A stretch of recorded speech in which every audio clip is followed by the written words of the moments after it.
let's see more of what Mr. Wonderful has to say.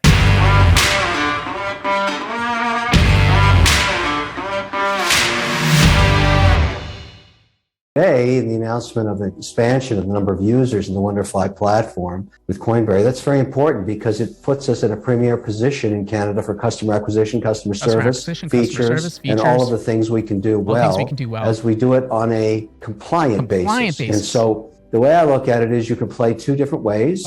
You can go rogue, and that's a lot of fun, and you might make money. Or you can do it in a compliant way that fits within the banking system, which is what I would prefer, because I think longer term, there's more value there. So long term, there's more value there. I'm going to stop it right there. These are all long term. There is more value there. Have you looked at the value of the dollar lately? Because there isn't. Long term, the value of what's happening to the fiat system is nothing but devastation. If you look at it's ever since the 1970s, when the Bretton Woods agreement was broken and they went off the gold standard for the US dollar, that was a ripple effect around the world because all the rest of the world started printing their own dollars as well to keep up with the way the US was printing their dollars. And then you had these busts and booms in the economy. And then 2008 came around and we saw just how super inflated the infection was of the overprinting of money. And they had to bail out the banks. Why? Because the whole system would collapse. The entire system is so dependent on itself. It has to protect itself. It has to keep on propagating. It has to keep on growing, and it can't stop. We're now in an inflection point where in 2020, the same thing happened. Oh, there was a pandemic, and suddenly there was this crash. No, there was an economic crash. Months before that, there were huge failures that were happening in markets around the world that didn't make a lot of headlines. Now, in the crypto world, all of us were paying attention. We're like, wow, this is really bad. Like, this thing's going to like blow up any minute now. And then the next thing you know, a couple of months later, suddenly there's an announcement of a pandemic and suddenly everything goes crashing down. And then they have this huge money printing event, right?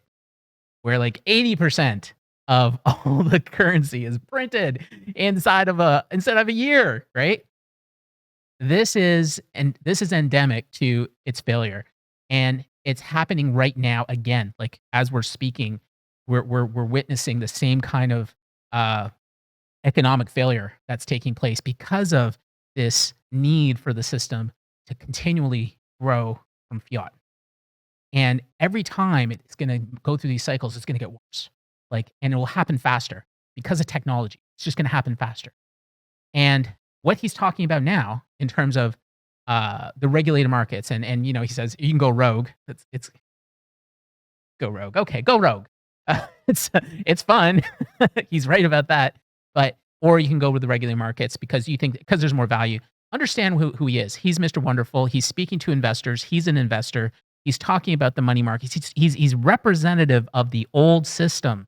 He's representative of the old world. He doesn't really understand this new thing that's appeared, which is cryptocurrencies, Bitcoin. He knows that there's something happening here. If you don't recall, actually, I saw an interview with him, I think it was 2016, where he completely rips Bitcoin apart. He says it's worthless, it can't do anything with it, and he, if you look on the internet, you'll find it. He rips Bitcoin completely apart. I tried to do some real estate in Switzerland with it once. It is a useless currency. It is a useless currency. That's what I believe. I mean, look, I'm not, I realize people have different opinions, but to me, it's garbage. To me, it's garbage. To me, it's garbage, garbage, garbage. Here he is now because you can't ignore it anymore, right? Crypto's grown. And he wants to be able to get in a position where he can be a gatekeeper. He can be a middleman. In the financial world, they understand middlemen because they're all middlemen. But the beauty of crypto and the beauty of Bitcoin, the beauty of what this represents is the elimination of the middleman, the ability to be able to take away the censorship, the ability to take away someone else being able to determine whether you can transact or not. And here he is saying, oh, we're going to have regulators telling you whether you can transact or not. No, you're not. No, you're not.